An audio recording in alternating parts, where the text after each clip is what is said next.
आदरणीय नेताजी गरीबों के लिए, नौजवानों के लिए, किसानों के लिए, महिलाओं के लिए, देश के लिए, अगड़े पिछड़े शोषित समाज, संविधान, सबके लिए उन्होंने एक संघर्ष का काम किया और करके दिखाए। नेताजी संघर्षों से कभी पीछे नहीं है। भाजपा सरकार केंद्र में है, उत्तर प्रदेश में है।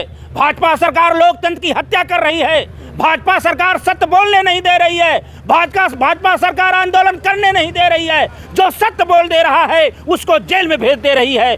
जो मांग कर रहा है उसके घर ईडी सीबीआई भेज करके ये तानाशाह का रवैया पैदा कर दिया है। बोलना दुर्लभ हो गया है।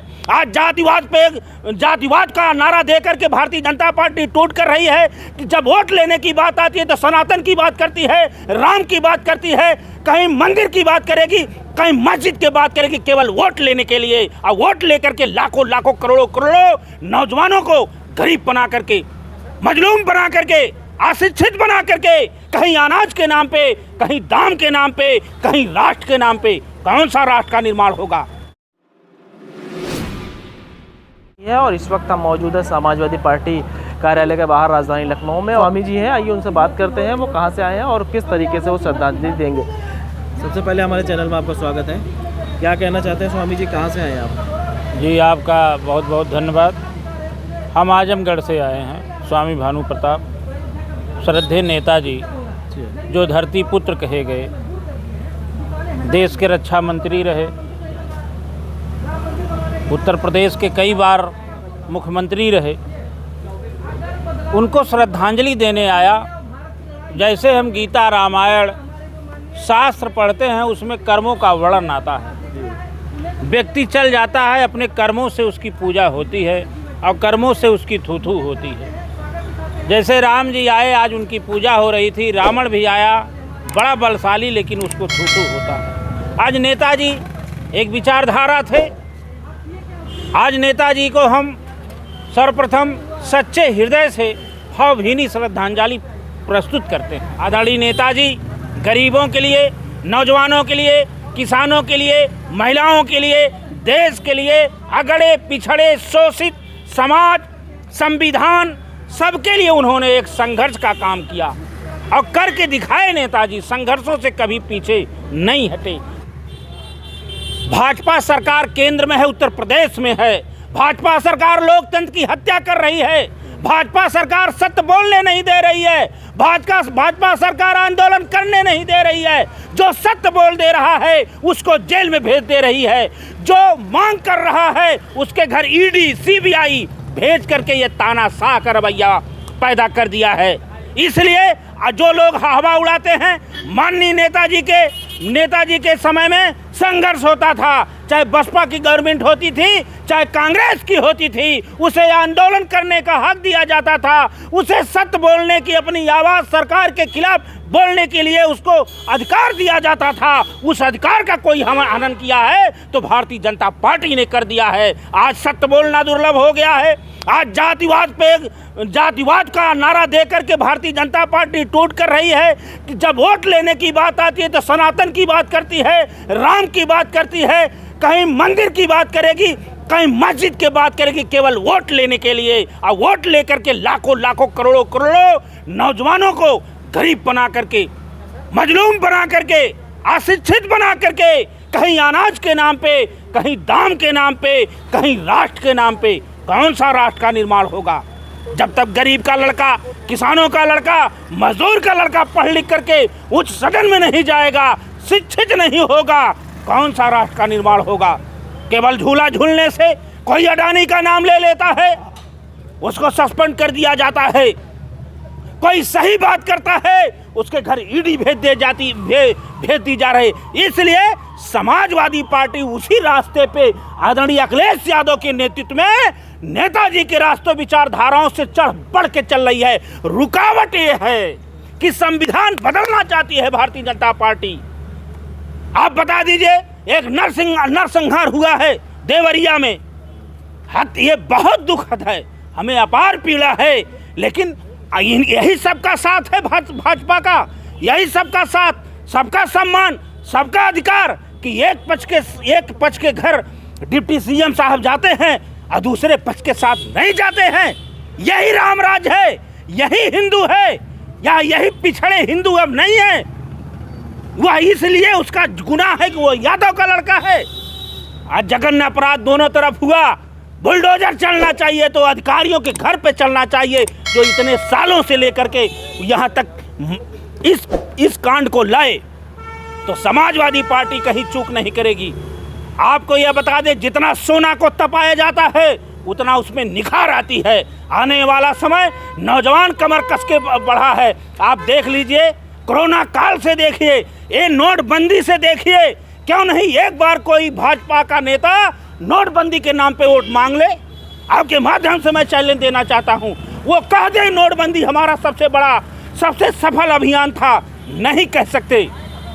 कोरोना काल में जो कफन सरकार नहीं दे पाई, देश में लड़ाने का काम किया। मणिपुर जल रहा है, मणिपुर जला, तबाह हो गया। कहाँ हैं, कहाँ रह गए ये लोग? तो ये जम जम होए धर्म के हानि, बाढ़े असुर महाअभिमानी। जितना जब जब इन्होंने राम का नाम लेकर वोट लिया है, तब तब धर्मों की हानि किए हैं। अरे सच्चा हृदय से समाज का कल्याण करो, विकास का कल्याण करो। ये नौजवान, किसान, गरीब, मजदूर तबाही। आज स्वास्थ्य के आप अस्पताल में देख लीजिए, शिक्षा में देख लीजिए, शिक्षा बिक रही है, राम नाम बिक रहा है। दुनिया भर में तो देश का डंका बज रहा है, प्रधानमंत्री पूरी दुनिया में डंका बजा रहे हैं। देखिए, डंका तो रावण भी बजाया, डंका तो रावण का, ये तो दुनिया में बजा रहे हैं। रावण ने तीनों लोक में बजाया था। लेकिन एक लख पूत सवा लख नाती, और ताहरा हमारे घर दिया नबाती। रावण के चल जाने के बाद कोई दिया जलाने वाला नहीं था। आदरणीय श्रद्धेय नेताजी के आज प्रथम पुण्यतिथि पे हम कार्यकर्ताओं ने संकल्प लिया है और लेकर के यहीं से निकलेंगे। आदरणीय नेताजी के विचारधाराओं को गांव पहुंचा करके आने वाले 24 के चुनाव में पूर्ण बहुमत से उत्तर प्रदेश से प्रधानमंत्री का रास्ता जाता है। और जब उत्तर प्रदेश में आदरणीय अखिलेश यादव जी के नेतृत्व में हम लोग लोकसभा के चुनाव में भारी बहुमत से समाजवादी पार्टी को जिता देंगे, तो समाजवाद का ही व्यक्ति आदरणीय अखिलेश यादव लाल किला पे झंडा फहराने का काम करेंगे। जब तक आज मैं आपके माध्यम से कहना चाहता हूं, आए नौजवानों, किसानों के बच्चों, मजदूरों के बच्चों, कमर कस लो। अगर यह चुनाव हम लोग नहीं जीते, आदरणीय नेताजी के विचारधाराओं को आगे नहीं बढ़ाए, तो ये लोग गुलाम बना देंगे, मारेंगे भी और रोने भी नहीं देंगे। ये संविधान बदल देंगे। ये तानाशाही, इतनी बड़ी तानाशाही तो हमने देखा नहीं। महिलाओं की बात हो, अंतर्राष्ट्रीय पहलवानों की, वहीं से आदरणीय प्रधानमंत्री जी एक शब्द नहीं बोल सकते। किसानों 700 वो बलिदान चढ़ गए, वहाँ नहीं आप बोल सकते। चैनल पे आप बोल नहीं सकते। मीडिया को भी आप पर जो चौथा स्तंभ कहा गया, इसको भी आपने बिकाऊ बना दिया केवल मात्र वोट के लिए। अरे सबको जाना है, जो धरती पे आया है। आप ऐसा करो, कुछ दूसरों के लिए कर दो, गरीबों के लिए करो, मजदूरों के लिए करो, अशिक्षित महिलाओं के लिए करो।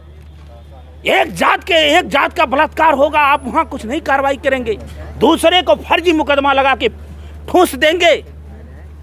अरे ऐसा नहीं चलेगा। और किसी के सत्ता किसी के बदौलत नहीं रहती। रावण भी अत्याचारी था, बड़े बड़े आए और चले गए, लेकिन आदरणीय नेताजी का विचारधारा हमें प्रेरणा देती है। हमने देखा है आदरणीय नेताजी के समाधि पे दुनिया के लोग, देश के नहीं दुनिया के लोग नतमस्तक होने का काम किए। आदरणीय नेताजी ने जाकर के, किसान का लड़का जो है फौज में जाता है, जब उसका शव नहीं, उसकी टोपी भी बिल्ला आती थी, तो उन्होंने सर्वप्रथम कहा था कि हमारे आज से जितने शहीद होंगे उनके शव राजकीय सम्मान के साथ उनके घर को भेजा जाएगा। और यह सरकार आई 6 साल की, 8 साल की, कौन सी ये लाखों नौकरी फौज की भर्ती कर दी। देश के साथ खिलवाड़ हो रहा है भारतीय जनता पार्टी। इसलिए नेताजी को आज हम लोग याद कर रहे हैं। आंखों में आंसू भी है, लेकिन नेताजी के विचारधाराओं से हमें जज्बा भी मिलता है, हमें शक्ति भी मिलती है, हमें ऊर्जा भी मिलती है। अच्छा, ये बताइए, जैसे कि अब वोट होंगे तो क्या लगता है हिंदू मुस्लिम की राजनीति से उठकर जनता वोट देगी? नहीं देगी, क्योंकि ये पेट बड़ा पापी होता है। एक बार आप बरगला लोगे धर्म के नाम पर, हिंदू के नाम पे, क्योंकि पिछड़ा दलित अति पिछड़ा ये जान गया है कि जब देखिए उत्तर प्रदेश में जब पिछड़ों के ऊपर आजमगढ़ में एक मौर्य के ऊपर हत्या हो गई, कहीं कोई कार्रवाई नहीं हुआ। कहीं जात पात की बात हो रही है, कहीं एक जात की बात हो रही है। एक जात का अगर स्वजाति का आदरणीय मुख्यमंत्री जी का कोई अगर जात का है, वो कुछ भी कर जाए उसके ऊपर कुछ कार्रवाई नहीं हो रही है। आप हिंदुत्व किस हिंदुत्व की बात करते हैं? अगर ये पेट पापी होता है, ये नहीं भरेगा तो आदमी भूखा रहेगा, किसी के हाथ से रोटी छीन करके खा लेगा। और जब ये पेट भर जाएगा, शिक्षित लोग हो जाएंगे, तो निश्चित रूप से अत्याचार, बलात्कार, छिनैती, डकैती सब जो है बंद हो जाएगी। ये अब हिंदू मुसलमान का कार्ड नहीं चलेगा। ये संविधान बचाने का चुनाव है, लोकतंत्र बचाने का चुनाव है। गरीब मजदूर किसान महिलाओं सबके सुरक्षा और सबके हक का यह चुनाव है। यह चुनाव मामूली चुनाव नहीं है, यह चुनाव जिंदगी तकदीर बदलने वाला चुनाव है। जी धन्यवाद। तो ये थे हमारे साथ स्वामी जी जो आजमगढ़ से आए हैं। आपको बता दें कि उन्होंने पूरी बात अपनी रखी और तमाम मुद्दों पर खुल के बोले। और आने वाले वक्त में 24 में कौन जीतता है और जनता किसे चुनकर प्रधानमंत्री बनाती है, ये तो आने वाला वक्त बताएगा। AKM न्यूज़ के लिए फाजिल खान, लखनऊ।